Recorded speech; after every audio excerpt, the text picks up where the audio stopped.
8 కాళ్ళుండి కూడా ఆ గూటిని దాటి బయటికి రాలేని సాలెపురుగుల్లాగే మనందరివి మూస బతుకులేనా? ఆలోచనకు రెక్కలు తొడుక్కోవడం అనే విద్యను ఎప్పుడో మర్చిపోయామా? నానాటికి ప్రపంచం తన చుట్టుకొలతను పెంచుకుంటున్నా మన మస్తిష్కాలు మాత్రం విస్తరించడం బొత్తిగా మానేశాయి. ఎవరో రావాలి, ఏదో చెయ్యాలి, అందాక ఇంతే అనుకునే జడ పదార్థాలకు ఉసూరుమంటూ ఉండిపోతున్న కోట్లాది మంది యువజనానికి ఇక్కడో చిన్న పరిచయ వాక్యం. కాదు కాదు, చెవికెక్కించుకుంటే ఇదో చైతన్య గీతిక. నేనటోవాణ్ణి అన్నగారి రూటువాణ్ణి, న్యాయమైన రేటువాణ్ణి, ఎదురులేని ఆటగాణ్ణి, అందమైన పాటగాణ్ణి, పంచోళ్లకు మంచివాణ్ణి, తప్పుడోళ్ల వేటగాణ్ణి, పచ్చమైన తెలుగువాణ్ణి, మచ్చలేని మనసువాణ్ణిరా. నేనందరికీ సొంతవాణ్ణిరా, నేనెప్పుడైనా అందరికీ సొంతవాణ్ణిరా. నలుగురు మనుషుల మంచి కోరేవాడే నిజమైన సూపర్ స్టార్.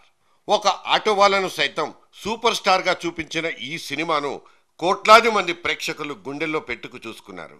బతకడం కోసం ఆటో, కూటి కోసం పుట్టిన కోటి విద్యల్లో ఇది ఒకటి.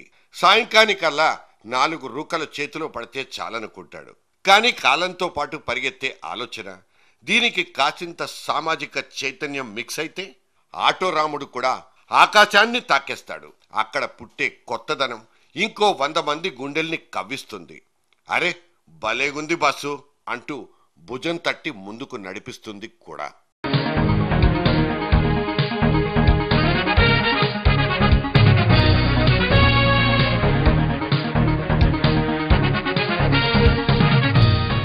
ఇతని పేరు అన్నాదురై. చెన్నైలో షేర్ ఆటో నడుపుకునే ఒక సాదా సీదా కుర్రాడు. ఇతడి ఒడ్డు పొడుగు అలవాట్లు ఆచారాలు కాదు, ఇతన్ని జీవితంలో గెలిపించిన స్పార్క్, ఒక మెరుపు లాంటి ఆలోచన గురించే మనం మాట్లాడుకుందాం. దిగుబడి మైనస్ పెట్టుబడి, మిగిలిందే లాభం. వ్యాపారం అంటే ఇంతే. 4 మాటలుంటే చాలు, అదే నడిచిపోతుంది. కాకపోతే లాభాలు లావాదేవీలంటూ ఆ లెక్కలొక్కటే ప్రాతిపదిక అనుకుంటే ఆ వృత్తి వ్యాపారమే తనకొద్దంటాడు అన్నాదురై.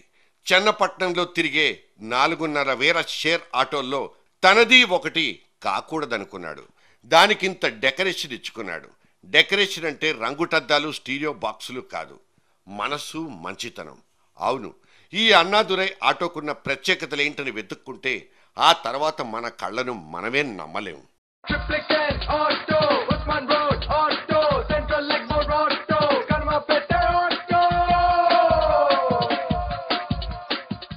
మొబైల్ ఫోన్లకు charging, LCD TV, wifi facility, daily papers and news magazines, అన్ని హంగులు ఉన్న ఈ అన్నాదురై ఆటో ఒక ఆటోలా ఉండదు, ఒక శ్రీమంతుడింట్లో డ్రాయింగ్ రూమ్ లా కనిపిస్తుంది.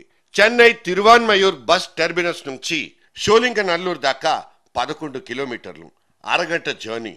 వేగంగా మారుతున్న ప్రపంచంలో సమయానికి ఉన్న విలువను గమనించాడు కనుకే తన ఆటో ఎక్కిన ప్యాసింజర్స్ కు ఈ రకమైన సేవలు సిద్ధం చేసుకున్నాడు. ల్యాప్టాప్ గాని, స్మార్ట్ ఫోన్ గాని లేకపోతే తన దగ్గరున్న 10 అంగుళాల టాబ్లెట్ విత్ ఇంటర్నెట్ డాంగిల్ ని వాడుకోండి సార్ అంటూ చేతికిచ్చేస్తాడు.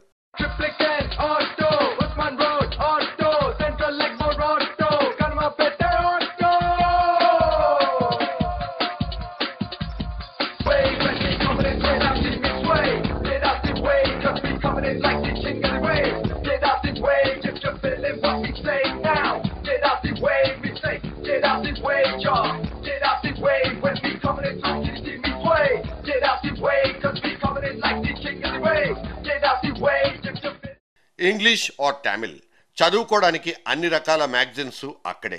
ఎవరైనా సరే న్యూస్తో టచ్లో ఉండాలన్నదే అతగాడి థీమ్. 35 పబ్లికేషన్ సంస్థలకు నెలవారీ దాదాపు 4,000 చందా కట్టుకుంటాడు. చాచా నెహ్రూ పుట్టినరోజైతే పిల్లలకు, మదర్స్ డే అయితే తల్లులకు, ఇంకాస్త స్పైసీగా ముందుకెళ్లి వ్యాలంటైన్స్ డే రోజున ప్రేమికులకు తన ఆటో జర్నీ పూర్తిగా ఉచితాన్ని చేసి పారేశాడు. టీచర్ ప్రొఫెషన్ మీద తనకున్న అభిమానాన్ని చాటుకుంటూ ఏ టీచర్ దగ్గరైనా పైసలొద్దంటాడు. ఇక తన పుట్టినరోజు నాడైతే ఎక్కే ప్యాసింజర్ ఎవరైనా సరే 50% డిస్కౌంట్ ఇచ్చేస్తాడు. ఇవన్నీ కాకుండా తన ఆటో ఎక్కిన వాళ్లకు రోజుకో లక్కీ డ్రా తీసి చిన్న చిన్న బహుమతుల్ని ప్రకటిస్తాడు. పెద్ద మనసు చేసుకునే వాళ్ళు ఎవరైనా తారసపడితే ఓ పేద పిల్లవాడిని చదివించడానికి అయ్యే ఖర్చులో వాటా ఇస్తానంటాడు. వాళ్ళిచ్చే పైసలు కాదు, నాకు తృప్తినిచ్చేదల్లా దిగేటప్పుడు ప్యాసింజర్ కళ్ళల్లో కనిపించే కృతజ్ఞతా భావం ఒక్కటేనంటాడు. డబ్బనేది బతకడానికో అవసరం, కానీ డబ్బొక్కటే జీవితం కాదంటాడు. That's real destiny to reach.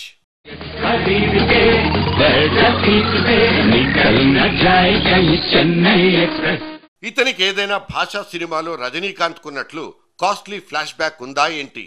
లేకపోతే ఒక ఆటో వాళ్లకు ఇంతటి ఆర్థిక పరమైన విచ్చలవిడితనం ఎలా సాధ్యమంటూ అనుమాన పడొచ్చు. కానీ తనకొచ్చే రాబడి నుంచి 10% సొమ్ముని ఇలా ఖర్చు చేస్తానంటాడు ఈ డ్రైవర్ రాముడు. రోజుకు కనీసం 8 ట్రిప్పులేస్తాడు.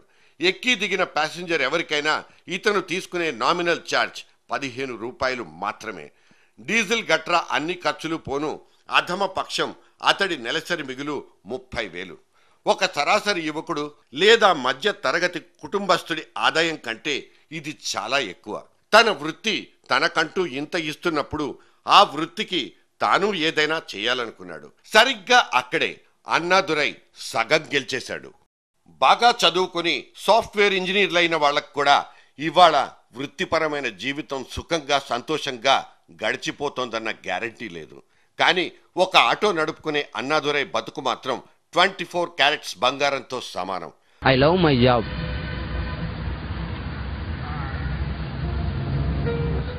4 భాషలు రావు. నలుగురిని నమ్మించగలిగే మాటలు రావు.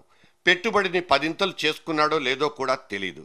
కాయ కష్టం చేసుకుంటూ కస్టమర్లను గెలుచుకుంటూ ముందుకెళ్తున్న ఈ అన్నాదురై మాత్రం the great business man.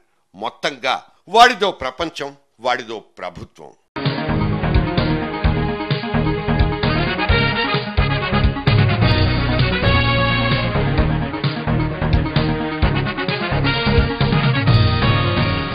Zero నుంచి ఎదిగిన వాడికి, డిఫరెంట్గా ఆలోచించేవాడికి, నలుగురి కోసం పాటుపడాలంటూ మనసుతో మాట్లాడేవాడికి గుర్తింపు అనేది కొనుక్కోనక్కర్లేదు. దానంతట అదే దొరికేస్తుంది. ఇవాళ ఎప్పటికప్పుడు కొత్త పుంతలు తొక్కుతూ 10 మంది కళ్ళల్లో ఆనందాన్ని గెలుచుకుంటున్న ఈ అన్నాదురైకి వద్దంటున్నా వచ్చి పడుతున్న హ్యాట్సాఫ్లకు లెక్కే లేదు. చేతిలో వనరులు లేవు, ఆదుకునే ఆసరా లేదు అంటూ గిరిగీసుకుని బతికేసే వాళ్లకు అన్నాదురై ఒక కొవ్వొత్తి లాంటోడు.